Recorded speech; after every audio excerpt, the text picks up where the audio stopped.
Backstage smelled of hairspray, warm lights, and the faint metallic tang of equipment cases rolled across the floor. Althea stood near the curtains with her small hands clasped together tightly. The dress she wore was faded yellow cotton, stitched at the waist by her mother's careful hands. The hem was slightly uneven, but she didn't care.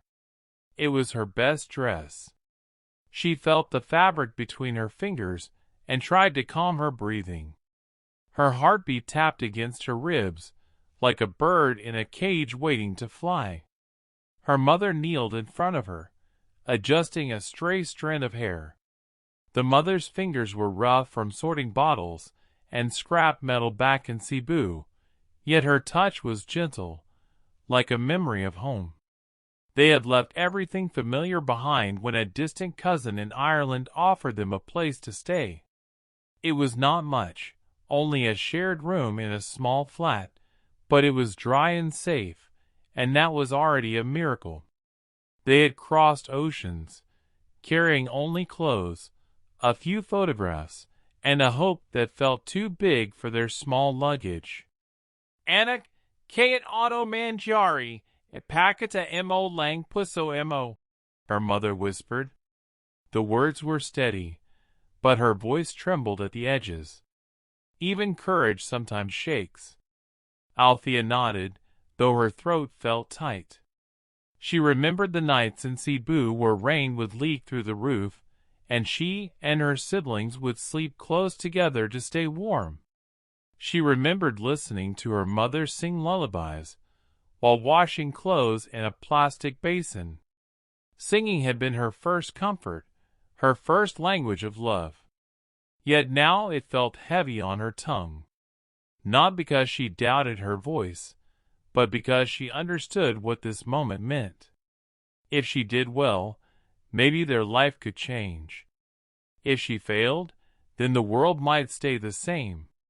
The stage manager waved for her to step forward. The curtains looked enormous. The lights beyond them glowed like a sunrise she wasn't sure she was ready to meet. She took a breath, lifted her chin, and walked. The brightness took her eyes for a moment. The stage floor felt cool under her shoes. The audience stretched in front of her, a sea of faces she could not read. The judges sat behind their long table. Their clothing seemed elegant, their hair perfect, their posture confident. They looked like people who had never worried about where the next meal would come from. Yet something in her heart told her they were still human, that they might understand if she let them see her truth. Judge 3 leaned forward. "What brings you here today, sweetheart?" Althea swallowed and found her voice. "I want to sing. I want to help my family have a real home." A hush settled in the room. The lights felt warm now. Her breath steadied. She had spoken her dream aloud, and the world had listened long enough to hear it. The first notes of the piano floated into the air, soft and slow, like something waking from sleep. Althea stood perfectly still in the center of the stage. Her small hands rested at her sides, not holding anything, yet holding everything. The audience leaned forward, sensing something delicate, something that needed silence to bloom. Her chest rose with a careful breath.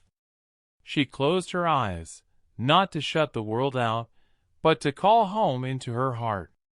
She remembered the river behind their little shack in Cebu, the water glimmering even when life felt dim. She remembered the echo of her mother's voice drifting over laundry lines. She remembered hunger that gnawed quietly but never defeated her. She sang there too, back then, her voice mixing with the wind. Now, that same voice was about to fill a room in Ireland. She opened her mouth. The sound that came out did not match the smallness of her frame. It was round, clear, vulnerable, and filled with something old, something that had lived and survived. The first line of the song moved through the air like a sigh that had waited years to be heard. The audience went still. Some forgot to breathe. The tone of her voice was not forced or stretched. It simply existed, pure and unbroken, as though she were born with music instead of fear. Judge 1 covered her mouth slowly, fingertips trembling. She had heard thousands of voices, beautiful and powerful, but this one felt like a story being told through sound, like it carried shadows and sunlight at the same time. Judge 2 sat back, eyes glistening. The lyrics spoke of longing, of wanting a place where one belonged, a roof that did not leak, a table where there was enough food for everyone. And though the audience did not know Althea's full story, they could feel it. Her truths shaped every note. Judge 3, the one known for being stern, stiffened at first. But as Althea reached the bridge of the song, something in him cracked quietly. His jaw tightened. His eyes softened. He knew the sound of someone singing not to impress, but to survive. The music swelled, but her voice stayed gentle, controlled, rising like a tide instead of a wave. And then came the high note. It did not shout. It soared. It resonated. It felt like a prayer set upward, a wish released into the world with the hope that someone, anyone, might answer. When the final note faded, the silence that followed felt full. No one clapped yet. They needed a moment to return to themselves, to remember they were sitting in theater chairs, and not floating in the sound of a child's heart. Althea opened her eyes slowly. Her breath shook. She didn't know if she had done enough. She only knew she had told the truth the only way she knew how. Then the audience erupted. But louder than that were the quiet tears of the judges, shining in the lights. For a long moment, no one spoke.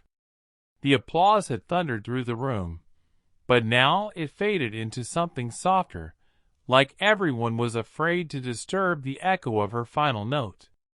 Althea stood there with her hands curled against her dress, her breath shallow and uneven. The lights above her shimmered off the confetti that hadn't fallen yet, waiting for someone to choose it. Judge 1 stood slowly, wiping tears from her face with the back of her hand. She tried to speak, but her voice caught in her throat. She pressed her palm to the table and breathed again, visibly trying to steady herself. "When you started singing," she began, her voice breaking with emotion, "I felt something in my chest. It was like I remembered something I had forgotten. You didn't just sing. You let us feel something real." She shook her head, overwhelmed. "Thank you for that." Judge 2 leaned forward, elbows on the table, his hands covering his mouth.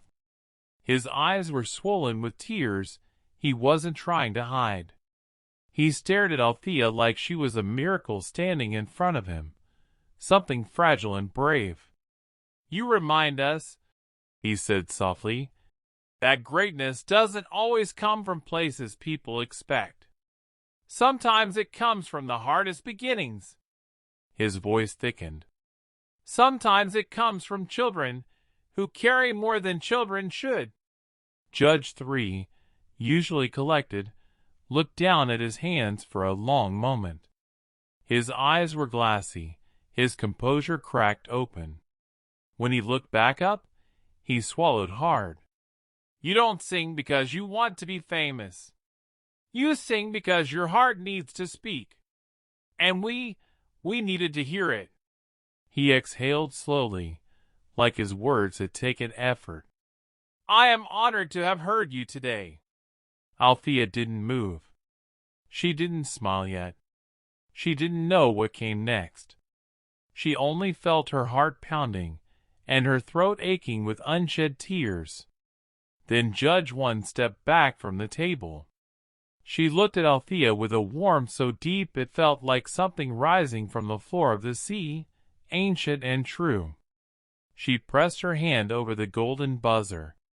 The moment stretched. The room sensed it, held its breath. And then, she brought her hand down with certainty.